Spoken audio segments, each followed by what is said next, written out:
Hello Union County, I'm Lindsey the Librarian, and I'm here with the newest episode of the Book Report with books that we're really excited about here at the library for the month of June.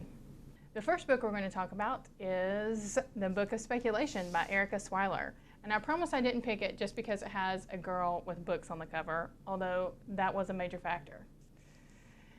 So this is a debut novel of The Power of Books, Family, and Magic. Librarian Simon Watson receives a mysterious book, the log of the owner of a traveling circus in the 1700s, which reports strange magical things, including the drowning death of a circus mermaid. Why is this important, you say? Simon's own mother was a circus mermaid who drowned, and his sister is following in her mother's footsteps. Or is that Finn's steps? Simon becomes increasingly worried about his sister, wondering if there could be a curse on his family, and if so, hoping he can stop it in time to save her. So this got a lot of buzz in the press, and it was an Indie Next and a Library Reads pick for June. And Library Journal said that the debut author Swyler creates a melancholy world with hints of magic at the edges. Fans of historical novels, especially titles with circus themes or touched with a hint of the supernatural, such as Erin Morgenstern's The Night Circus, which I have read and it was very good. If you haven't, it would be a good companion to this. Catherine Dunn's Geek Love, or Catherine Howe's The Physic Book of Deliverance Dane, which is also very good. And that they won't want to leave this festival. So pick this one up at your nearest library. Our next title is The Library at Mount Char, and it is also a debut, and it's a fantasy novel about a girl named Callahn, and after her suburban neighborhood is destroyed, Callahn, along with 11 other children from her neighborhood, are adopted by a mysterious man called Father and raised in his library of all knowledge. And they are supposed to be librarians of specific disciplines. Callahn is the librarian of languages. So fast forward about, 25 years, and Father has gone missing, and his library stands unguarded. Whoever claims it will also inherit absolute power over life, death, and all of creation. Dun dun dun. Will it be Callahn? Does she have what it takes to take over the library? So Kirk has said that the library itself, like the book, is bigger and darker and more dangerous than it seems. The plot never flags and it is never predictable. Hawkins has created a fascinating, unusual world in which ordinary people can learn to wield breathtaking power. And he's also written a compelling story about love and revenge that never loses sight of the human emotions at its heart. A wholly original, engrossing, disturbing, and beautiful book. You've never read anything quite like this, and you won't soon forget it. Our next title is The Little Paris Bookshop. And I promise not all of the books I have today are about books or libraries or bookstores, although I have to say they're some of my favorites. So this is an international bestseller in Europe, and it's just been published in the US for the first time.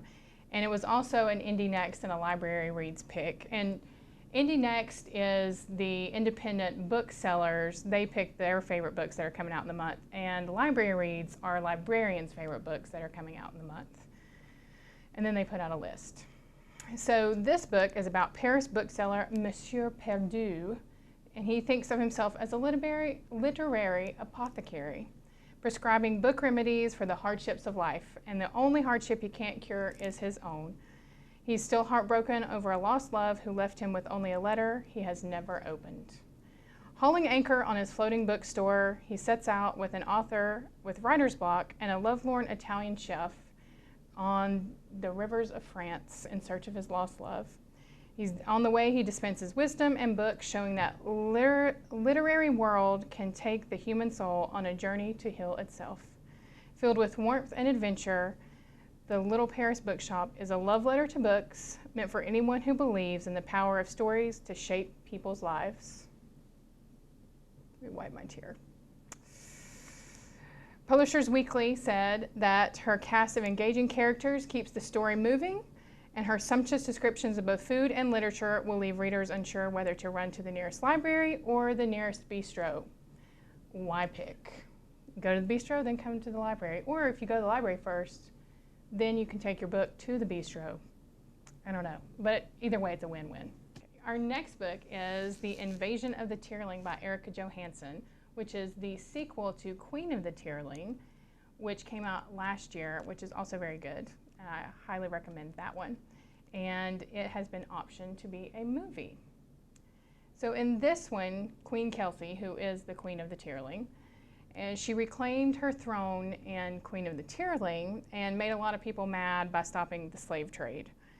So with war with the Red Queen of Mortmesney imminent, Kelsey develops a psychic connection with a mysterious woman named Lily, who might hold the fate of the Tearling in her hands.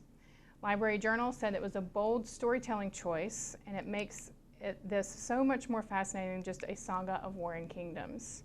Both Kelsey's struggles in the Tear to protect her people and Lily's narrative are completely gripping, and the anticipation of a revelation of how these two women are linked will keep readers turning the pages. It's satisfying while leaving readers desperate for the next volume. And Kurson said that Johansen is a skillful maker of fantasy worlds, weaving medieval and modern themes together with the comprehensiveness of a George R.R. Martin. A satisfying, well-crafted sequel that will leave readers looking forward to what might happen next to that fantastic vision inside Tear's jewel and those who treasure it. So The Invasion of the Tearling. Our next book is Pirate Hunters, Treasure, Obsession, and the Search for a Legendary Pirate Ship by Robert Kurson. And he also wrote Shadow Divers, which was again about looking for treasure under the ocean. So he got a call one day that said, if you like pirates, meet me in New Jersey, which is pretty cool, I gotta say. And he said, what kind of pirates? And then the person on the other phone said, 17th century, Caribbean, the real deal. So of course, you go to New Jersey if somebody says that on the phone. So what came out of it was this book, and it's the story of two men's search for the Golden Fleece, which was the ship of the pirate Joseph Bannister, whose story and ship have been lost to time. If they succeed in finding the pirate ship, they'll make history, but it'll only be the second time a pirate ship has been discovered and positively identified. Realizing that cutting-edge technology and tools aren't enough, they must travel the globe in search of historic documents and accounts of the great pirates' exploits. It's only when they learn to think and act like pirates that they are able to go where no pirate hunters have gone before. This was also an Indie Next and Library Reads pick for June. And Library Journal said anyone with a sense of adventure and a love of history will enjoy this book. Highly recommended to readers who delight in adventure, suspense, and the thrill of discovering history at their fingertips. Our next title is The Cartel by Don Winslow, who you might recognize. He also wrote Savages, which was made into a film. And then this book, The Cartel, is the follow-up to Winslow's novel, The Power of the Dog. And it's also featuring DEA agent Art Keller and his war against the Mexican drug cartels in the early 2000s. Booklist called it clearly one of the most ambitious and most accomplished crime novels to appear in the last 15 years. The Cartel will likely retain that distinction even as the 21st century grinds on. And the Daily New York Times critic Janet Maslin picked this as part of her summer reading review last month. And she followed up with a strong advanced review, including the over-the-top line, "The Cartel culminates in a near symphonic array of lethal coup de grace written with such hallucinatory intensity that the whole book seems to have turned into a synchronized fireworks display." That sounds pretty exciting. Also, like I said, he was the author of Savages, which was made into a movie, and then there is a movie of The Cartel in the works. Our next book is The Gospel of Loki by Joanne M. Harris. And if you have a soft spot for Loki in your heart, like I do, then this might be the book for you. It is the latest novel from the author of Chocolat, and it's the first-person narrative of the rise and fall of the Norse gods, retold from the point of view of the world's ultimate trickster, Loki. Tells the story of Loki's recruitment from the underworld of chaos, his many exploits on behalf of his one-eyed master Odin, through to his eventual betrayal of the gods and the fall of Asgard itself. Using her lifelong passion for the Norse myths, Harris has created a vibrant and powerful fantasy novel. And Kurson said that if everything you know about Loki begins and ends with the actor Tom Hiddleston, which is not a bad thing if you ask me, then this book is for you. It is a rich, in-depth addition to the modern mythic canon. And Booklist said those with a passion for mythology will no doubt enjoy the book, but Harris's accessible, clever writing and familiar restructuring of the classic stories make this a worthwhile read in itself. Gospel of Loki. Our next title is Love May Fail by Matthew Quick, who also wrote Silver Linings Playbook. And it's about Portia Crane, who flees her ritzy Florida life and her cheating husband for her New Jersey hometown. She's lost and alone, and she sets out to find the goodness in the world that she still believes exists. And she thinks she can do this by saving herself and her disgraced high school English teacher. Will a sassy nun, an ex-heroin addict, a metalhead little boy, and her hoarder mother help or hurt her chances on this madcap quest to restore a good man's reputation and find renewed hope in the human race? Love May Fail is a story of the great highs and lows of existence, the heartache and daring choices it takes to become the person you know deep down you are meant to be. Publishers Weekly said this darkly funny, profanity-filled novel fits together, jagged edges and all, and readers will be engrossed. And Library Journal said it's an easy, enjoyable, and thoughtful read with laughs and tears along the way. Quick's devotees won't be disappointed. And like Silver Linings Playbook, this has also been optioned to be a movie. All right, our next title is our only teen title this month, and it is Emmy and Oliver by Robin Benway. And it's about Emmy and Oliver, go figure, who are best friends and neighbors, and they've grown up together until Oliver disappears at age 7.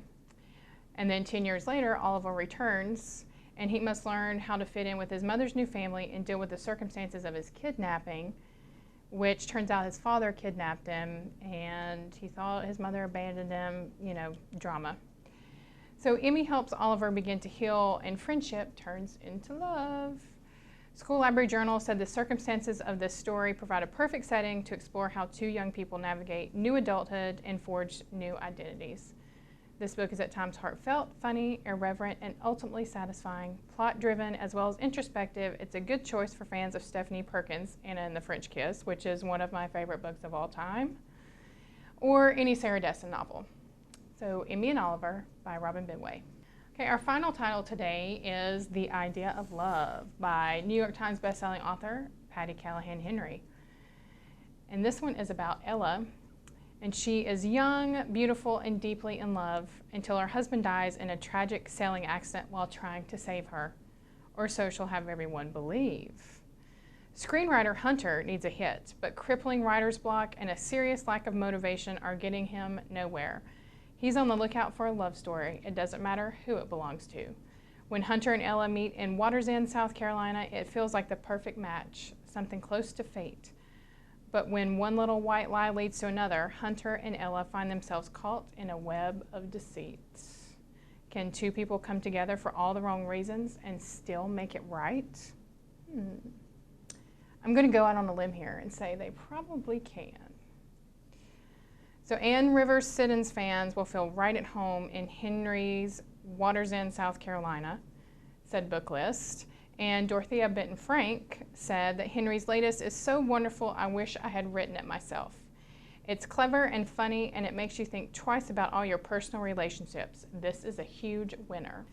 So this title is very special because coming up on July 7th, the Friends of the Libraries is hosting Patti Callahn Henry at the Monroe Country Club from 1 until 3. Tickets are $20, and you can purchase them at any library location. And we will also be serving light hors d'oeuvres. So we hope to see you there.